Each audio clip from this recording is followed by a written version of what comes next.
Hello guys, ഇന്നത്തെ special കാടമുട്ട charcoal onion റോസ്റ്റും wheat പൊറോട്ടയുമാണ്. അല്ല, അതെന്താ അങ്ങനെ പേരെന്ന് വെച്ചാൽ ഒരു വശപ്പശക്ക് തോന്നുന്നുണ്ടായിരിക്കില്ല. ഞാൻ പറയാം. ഒണിയൻ കുറച്ചൊന്ന് റോസ്റ്റ് ചെയ്യാനിട്ടപ്പോൾ ഒന്ന് മൊരിഞ്ഞ് കരിഞ്ഞു പോയി, അത്രേ ഉള്ളൂ.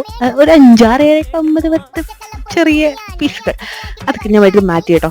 ഇന്നലെ കറി സൂപ്പറായിരുന്നു, അടിപൊളി ടേസ്റ്റ് ആയിരുന്നു. പിന്നെ അമ്മച്ചിന് പൊറോട്ട വേണമെന്ന് പറഞ്ഞിട്ട് ഭയങ്കര ബഹളം. അങ്ങനെ ഞാൻ കുറച്ച് ഹെൽത്തി ആവട്ടെ എന്ന് വെച്ചിട്ട് വീറ്റ് പൊറോട്ട ഉണ്ടാക്കി കൊടുത്തിട്ടോ. കൂടുതൽ ടൈം ഒന്നും 2-3 മണിക്കൂർ എത്ര ഉണ്ടായുള്ളൂ. പൊറോട്ട മേക്കിങ്ങിൽ ഞാനിത്ര സ്പെഷ്യലിസ്റ്റ് ഒന്നുമല്ല, എന്നാലും ഞാൻ എന്നെ കൊണ്ട് കഴിയുന്ന വിധത്തിൽ ഉണ്ടാക്കി. ലുക്കിലല്ല കാര്യം, ടേസ്റ്റിലുള്ള കാര്യം. അത്യാവശ്യം ടേസ്റ്റൊക്കെ ഉണ്ടായിരുന്നു കേട്ടോ. പണ്ട് നമ്മുടെ വീട്ടിൽ പറയുന്നതായിരുന്നു, കാടമുട്ട കഴിക്കാൻ വേണ്ടിയിട്ട് 10 ആനമുട്ട കഴിക്കുന്നതിനോ 100 ആനമുട്ട കഴിക്കുന്നതിന് തുല്യമാണ് ഈ ഒരു കുഞ്ഞു കാടമുട്ട കഴിക്കുന്നത്. കാടമുട്ടയ്ക്ക് എന്തൊക്കെ ഗുണങ്ങളൊക്കെ ഉണ്ടെന്ന് പറയുന്നു. എനിക്ക് കൂടുതലായിട്ടൊന്നും അറിയില്ല. അപ്പോൾ അറിയാവുന്ന കമന്റ് ചെയ്യുക. പിന്നെ വീഡിയോ ഇഷ്ടപ്പെട്ടാൽ മസ്റ്റായിട്ട് ലൈക്ക് ചെയ്യുക, സബ്സ്ക്രൈബ് ചെയ്യുക. ഓക്കെ.